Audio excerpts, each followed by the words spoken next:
Welcome to the open classroom. Dear students, हम fundamental of grammar की हम बात कर रहे हैं। पीछे अपने पार्ट 1, पार्ट 2 और ये पार्ट 3 हमारा चलेगा। हम पार्ट्स ऑफ स्पीच में जो इसमें वर्ड्स आते हैं उनकी हम बात करते हैं, और उसमें पार्ट ऑफ स्पीच में जो हम कर चुके हैं वो आप जानते हैं, नाउन के बारे में हम डिटेल्ड स्टडी हमने की है इसमें कि कहाँ ये काम करता, कैसे, इसके फंक्शन के बारे में भी और इसकी आइडेंटिफिकेशन के बारे में भी हमने काम किया है। और प्रोनाउन के बारे में थोड़ा हम बाद में बात करेंगे। और आज जो हम टॉपिक लेने वाले हैं वो बहुत क्लियर है, जो यहाँ आप देख रहे हैं ब्लैक में, एडजेक्टिव एंड एडवर्ब।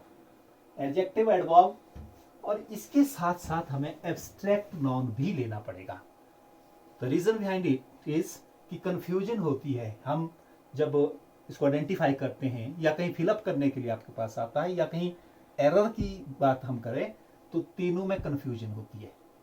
और यही मेरा रीजन था, क्योंकि हम कंटिन्यू कर रहे हैं एब्स्ट्रैक्ट नाउन को कल, और इसी के साथ जो जुड़ी हुई चीजें उनको मैं पार्ट ऑफ स्पीच की लेना चाहता हूं। पहले हम एडजेक्टिव और एडवर्ब को समझने की कोशिश करते हैं। Let us take a word honest, और सिंपल सेंटेंस बना करके रिपीटली मैं आपसे रिक्वेस्ट कर रहा हूं कि आप कंपैरेटिव स्टडी करें, सेंटेंस में स्टडी करें। तो एनालिटिकली स्टडी करना तो थोड़ा समझ में नहीं आता है। हम यहां कहें she is an honest girl. Honest girl, who is honest? She. Similarly, honest, अगला एक वर्ड ले लेते हैं, honestly।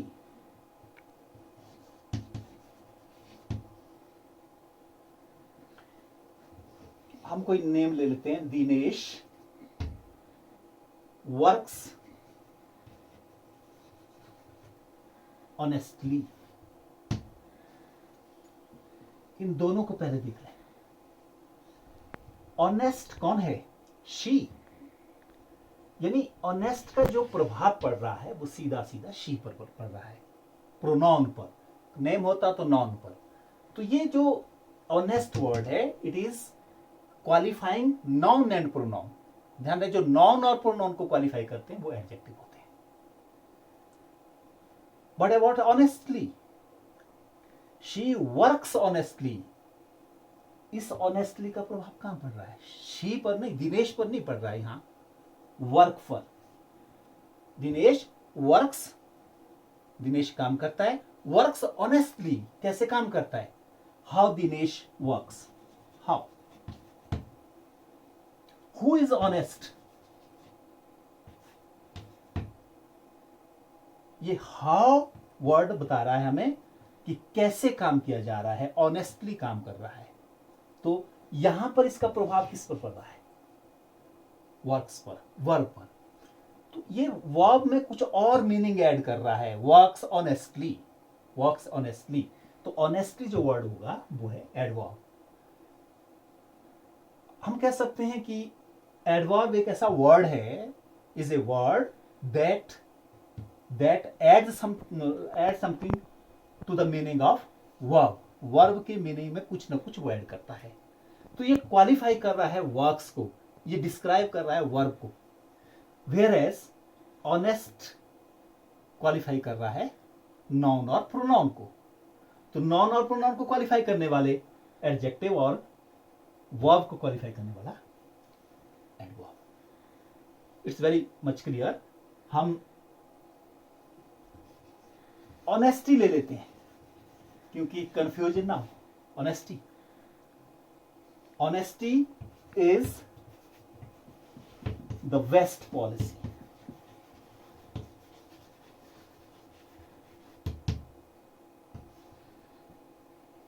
Abstract noun, drawing out quality, कल हमने पढ़ा, पिछले वीडियो को जरूर पढ़ लें, जो भी वो है उसको थोड़ा देख लें आपको कि ऑनेस्टली हमने इसमें एब्स्ट्रैक्ट नाउन की बात की। नाउन के टाइप्स को हमने बड़े डिटेल में उसको समझने की कोशिश की थी। Here honesty drawing out quality है, और किससे ये ड्रॉ आउट की गई है? ऑनेस्ट से। तो ये ऑनेस्टी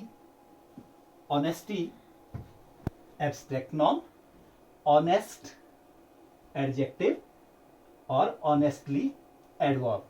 ये वर्ब को डिस्क्राइब कर रहा है, ऑनेस्ट नॉन और प्रोनाउन को डिस्क्राइब कर रहा है, जबकि ऑनेस्टी ये ड्राइंग आउट क्वालिटी है। तो तीनों में एक वो जो कंफ्यूजन होता था आप उसको दूर करें। कोई ऐसा वो एक सिंपल सेंटेंस और ले लेते हैं। काइंड, आप इसी तरह से काइंड का बनाएंगे, काइंडली। थर्ड आते हैं kindness,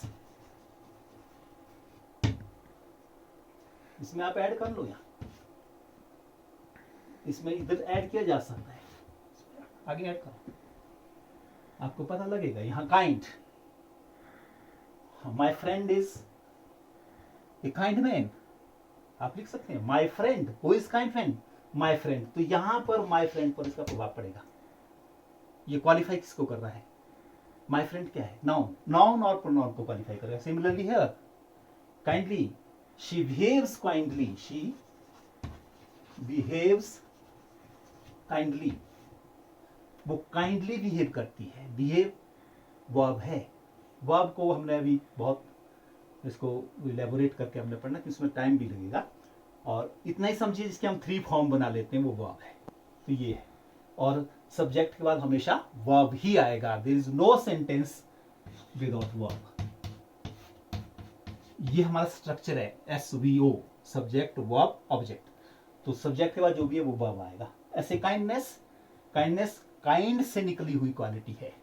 it is drawn out quality. तो एब्स्ट्रैक्ट नॉन हम पिछले वीडियो में भी ये पढ़ चुके।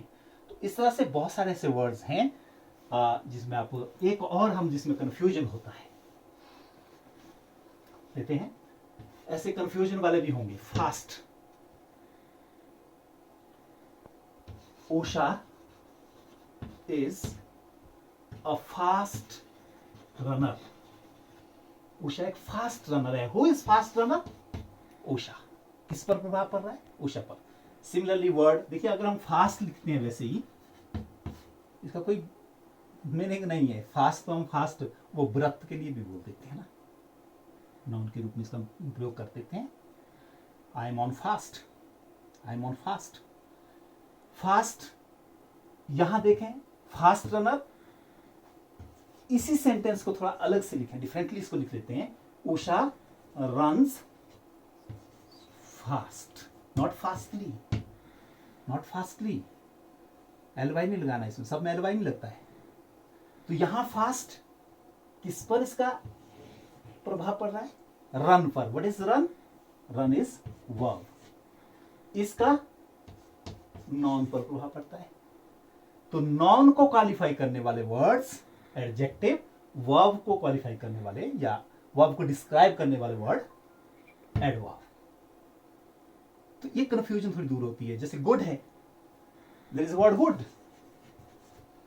She is a good singer, she is a good singer, अच्छी सिंगर है। She sings, she sings yes well, sings well, अच्छे से गाती है। गुड की और एक यूज करके हम इसको देख लेते हैं। Goodness, goodness is a gift. You can say goodness is a gift. What is goodness here? It's drawing out quality, एक गुड मैन से निकाली क्वालिटी। तो drawing out quality goodness, here good, good, good man, good women, good girl, good boy, जो भी है जो adjective को qualify करता है, वर्ब नॉन ऑफ प्रोनाउन को क्वालिफाई करता है, तो एडजेक्टिव है। यहां गुड का वेल है, वेल, शी सिंग्स वेल, वो एडवर्ब को क्वालिफाई करता है। डियर स्टूडेंट, मुझे लगता है कि आपको एक क्लियर हो गया, और कंपैरेटिव स्टडी कीजिए, और इसको और ज्यादा इसमें थोड़ा अभ्यास करने के लिए हमने कुछ एक एक्सरसाइज यहाँ बनाई है, आप देखें। कुछ सेंटेंसेस हैं, इनको आप पढ़ लें और इसमें से छांट लें। Happy man, he is happy man. Happy को हमने happy, happily, happiness. Similarly honest, honestly, honesty, faithful, faithfully, faithfulness, poor, poorly and poverty. Poorness नहीं होता है वर्ड, पॉवर्टी गरीबी, गरीबी एक ड्राइंग आउट क्वालिटी है। पॉवर्टी इज नॉट कर्स। आप इसको ध्यान से देखें और सभी जो इस तरह के एडजेक्टिव, एडवर्ब और एब्स्ट्रैक्ट नाउन में जिस तरह की कंफ्यूजन होती है वो आपकी दूर हो जाएगी, ये मुझे लगता है। और इसमें कुछ एक्सरसाइज हम करने के लिए आपको और दे रहे हैं। You look the next slide. Pick up adjective, adverb and abstract noun. इसमें से ही आपने पिकअप करने हैं, सब चीजें इसमें दी हैं, एडजेक्टिव भी है, एडवर्ब भी है। ईच वर्ड के एडजेक्टिव फॉर्म भी है, एडवर्ब फॉर्म भी है और एब्स्ट्रैक्ट नाउन भी है।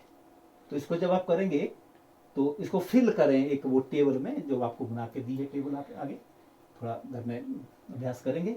और इसमें एडजेक्टिव, एडवर्ब और abstract noun, one has been done for you, that is happy, happy, happily, happiness. Second is honest, आप इसको कर सकते हैं। कॉन्फिडेंट न्यू वर्ड है, कैसे हम कॉन्फिडेंस भी होता है, कॉन्फिडेंटली होता है, आपने कहाँ कहाँ इसको रखना है वो देखें आप। वैसे डिफरेंस है, पुअर है, ट्रूथफुल हमने पढ़ा, true, there is true word, wise, good, current, present, brave, ऐसे न्यू वर्ड्स लाए हैं। और भी ऐसी लिस्ट आप निकाल सकते हैं इसको अंडरस्टैंड करने के लिए। कंटिन्यूअस प्रैक्टिस है, अनलेस आप इसको कंटिन्यूअसली अगर प्रैक्टिस नहीं करते हैं तो it may create confusion between adjective and adverb and also abstract noun में confusion हो सकती है। इस confusion को दूर करें। आप पिछले वीडियो जरूर देख लें क्योंकि ऑल जो नेक्स्ट वीडियोज आ रहे हैं वो उन्हीं पर आधारित हैं, इसलिए उनको देखना जरूरी है। फर्स्ट स्लाइड में कहीं गलती भी हुई है, उसको भी आप करेक्ट करना है। तो डियर स्टूडेंट, मुझे लगता है कि आप ये समझ गए होंगे। थैंक्स।